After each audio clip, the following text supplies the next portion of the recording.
بسم اللہ الرحمن الرحیم۔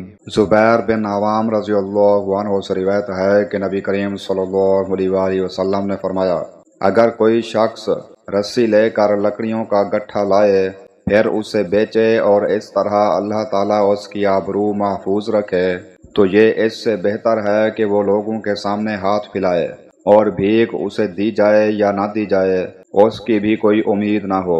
صحیح بخاری حدیث نمبر 2373۔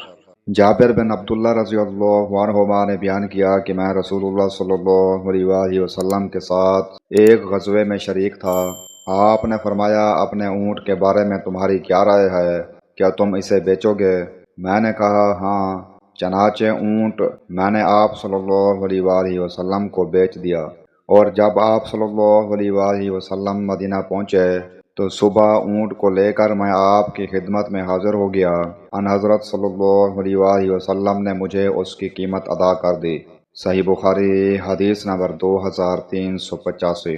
حضرت ابو ہریرہ رضی اللہ عنہ سے روایت ہے کہ نبی کریم صلی اللہ علیہ وآلہ وسلم نے فرمایا، جو کوئی لوگوں کا مال قرض کے طور پر ادا کرنے کی نیت سے لیتا ہے تو اللہ تعالیٰ بھی اس کی طرف سے ادا کرے گا، اور جو کوئی نہ دینے کے لیے لے تو اللہ تعالیٰ بھی اس کو تباہ کر دے گا۔ صحیح بخاری حدیث نمبر 2387۔ ابو ذر رضی اللہ عنہ نے بیان کیا کہ میں نبی کریم صلی اللہ علیہ وآلہ وسلم کے ساتھ تھا۔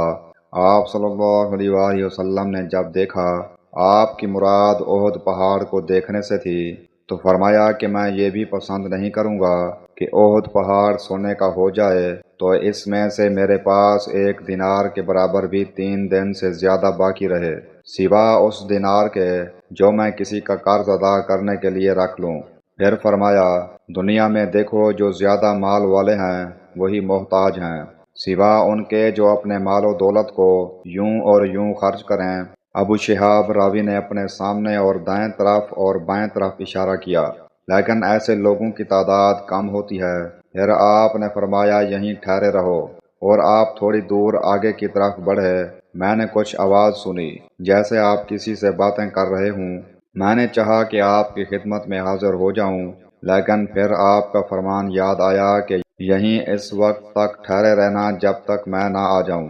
اس کے بعد جب آپ تشریف لائے تو میں نے پوچھا، یا رسول اللہ، ابھی میں نے کچھ سنا تھا، یا راوی نے یہ کہا کہ میں نے کوئی آواز سنی تھی؟ آپ نے فرمایا، تم نے بھی سنا؟ میں نے عرض کیا کہ ہاں۔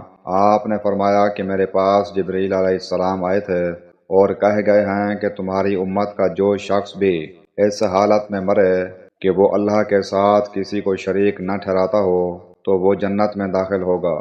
میں نے پوچھا کہ اگرچہ وہ اس طرح کے گناہ کرتا رہا ہو تو آپ نے کہا کہ ہاں۔ صحیح بخاری حدیث نمبر 2388۔